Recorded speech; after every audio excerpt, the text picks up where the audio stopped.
C'est Orson Welles, le réalisateur de Citizen Kane, a fait croire dans une émission voilà, que vous pouvez retrouver très facilement, qui s'appelle La Guerre des Mondes, a fait croire à toute une partie de la population américaine qui a écouté cette émission que des Martiens étaient en train de débarquer sur la Terre et d'attaquer les États-Unis.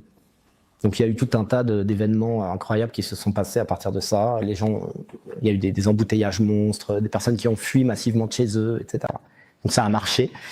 Et voilà, pour dire que la radio, c'était un média extrêmement fonctionnel, ça l'est toujours, mais voilà, c'était le média de masse le plus important dans les années 30. Alors, pourquoi c'est intéressant de parler de ça? Parce que la radio, avec le développement de la radio, il y a une nouvelle distinction qui est apparue, qui n'existait pas avant.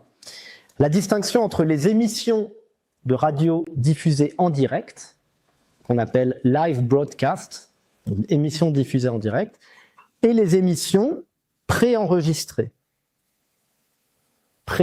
et diffusées ensuite. Pourquoi c'est nouveau? Parce qu'avant la radio et avant l'enregistrement, cette distinction n'existait pas. Il n'y avait aucun lieu de distinguer la musique live de la musique enregistrée ou de la musique non live.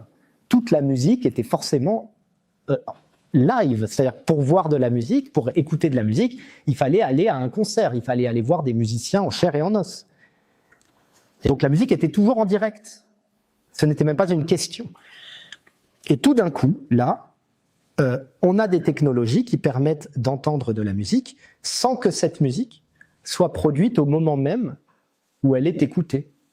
Donc c'est un changement qui va engendrer des bouleversements majeurs. Qu'est-ce que c'est qu'une œuvre musicale? Et est-ce que le fait de reproduire techniquement une œuvre musicale, ça lui enlève de l'aura, de la singularité ou que